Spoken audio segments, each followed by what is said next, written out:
شايفين البذور دي اسمها pumpkin seeds او بذور اليقطين. 10 جرام من البذور دي هتغير حياتك. عارفه كانك كده خدتي مالتي فيتامينز قوي جدا. دول تقريبا 10 جرام، مليانه فيتامينات ومعادن ومغنيسيوم وحديد وزنك، بتحسسك بالشبع وبتسهل الهضم، ممتازه للشعر، مليانه كمان دهون صحيه.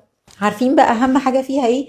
ان هي مليانه تريبتوفان، والتريبتوفان حمض اميني بيدخل الجسم بيتحول لسيروتونين، يعني هرمون السعاده. يعني لازم تكون اورجانيك ومضمونه علشان تستفيدوا بكل المزايا بتاعتها. مش لازم كل شويه نبلبع فيتامينز عمال على بطال. ممكن نتجه للفيتامينز اللي ربنا خالقها طبيعيه، الحاجات الطبيعيه، السوبر فودز يا جماعه. بذور الشيا، بذور اليقطين، حبه البركه، الحاجات دي كلها ممتازه. 10 جرام منها في اليوم نحطهم على كوبايه الزبادي او على طبق السلطه، او حتى ناكلهم كده زي اللب، هتدخل جسمك شويه فايده ولا اجدعها مالتي فيتامينز. هتلاقوا بذور اليقطين الاورجانيك موجوده على الويب سايت فيليبس، واللينك موجود في البايو.